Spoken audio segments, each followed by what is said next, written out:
हाय, गौरीज किचनमध्ये सगळ्यांचं स्वागत. आज मी नागपंचमीनिमित्त पातोळ्या किंवा पानग्या करते. त्यासाठी प्रथम आपण सारण तयार करून घेऊया. एका कढईत मी तूप तापत ठेवलं आहे आणि आता यात मी 1.5 वाटी कापलेलं गूळ टाकणार आहे. तूप गरम झाल्यानंतर आणि हे गूळ छान वितळवून घ्यायचं आहे.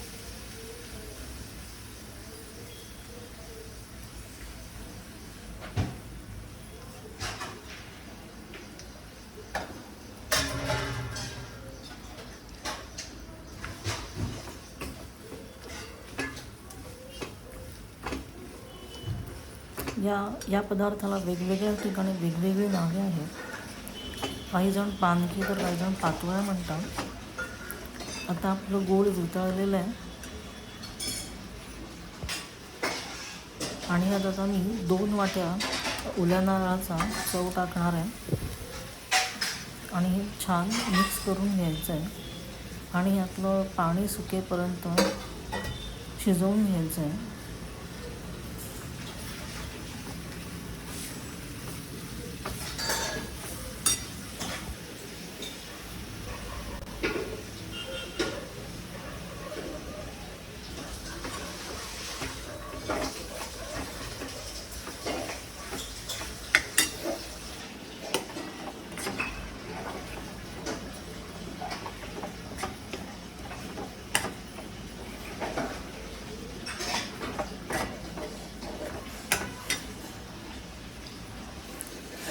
आणि यात आता मी 1 चमचा वेलची पावडर टाकणार आहे. तुम्ही तुमच्या चॉईसनुसार हवं असेल तर ड्रायफ्रूट्स पण घालू शकता. आणि ती वेलची पावडर घातली आणि ते छान मिक्स करून ठेवणार आहे.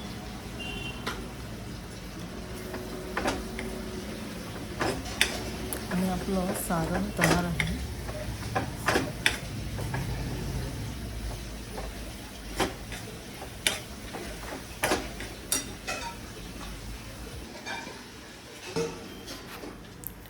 आता आपण तांदळाची उकड करणार आहोत. त्यासाठी मी 2 वाट्या पाणी तापवत ठेवलं आहे आणि 1 चमचा तूप घातलं आहे. पाण्याला उकळी आल्यानंतर यात 2 वाट्या तांदळाचं पीठ घालायचं आहे आणि हे बंद करून ठेवायचं आहे आणि थोड्या वेळाने मिक्स करून पुन्हा झाकून ठेवायचं आहे.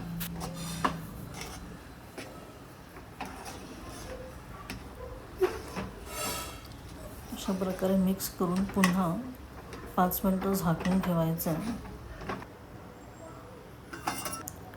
आणि आता हे उकड मळायला घ्यायची आहे आणि थोडं थोडं पाणी टाकून ही छान मळून घ्यायची आहे.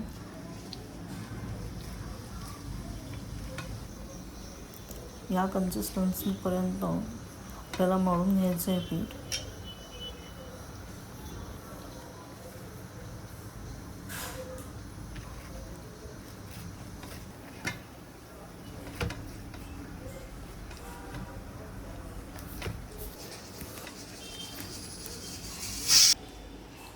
आता आपण ह्याच्या पानग्या करणार आहोत. यासाठी हळदीच्या पानाला तूप लावून घ्यायचं आहे आणि पिठाचा एक गोळा घ्यायचा आहे आणि तो ह्या पानावर पसरवायचा आहे.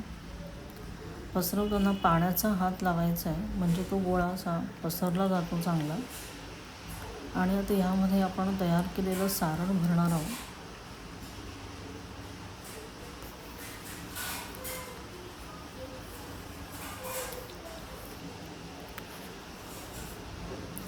आणि हे पान असं फोल्ड करायचं आहे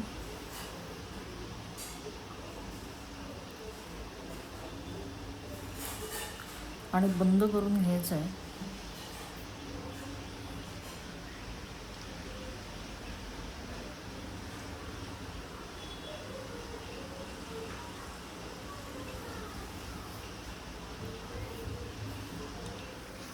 आता सगळ्या पानग्या आपण तयार करून घ्यायचं आहे आणि स्टीमरमध्ये पाणी गरम करत ठेवलं आहे आणि पाणी गरम झालं की त्याच्यावर ह्या पानग्या ठेवायच्या आहेत वाफवायला. 12 ते 15 मिनटं वाफवायच्या आहेत स्टीमरमध्ये. स्टीमरच्या पाण्यात एक वेलची टाकायची, हिरवी वेलची म्हणजे सुगंध छान येतो. आता आपण 12 ते 15 मिनटं वाफवून घेणार आहोत. अशा प्रकारे आपल्या पानग्या वाफवलेल्या आहेत, त्या आता काढून घ्यायच्या आहेत पानातून आणि सर्व करायच्या आहेत. त्या सहज निघतात वाफवल्यानंतर. आपल्या पानग्या तयार आहेत. व्हिडिओ बघितल्याबद्दल थँक्स. Bye bye.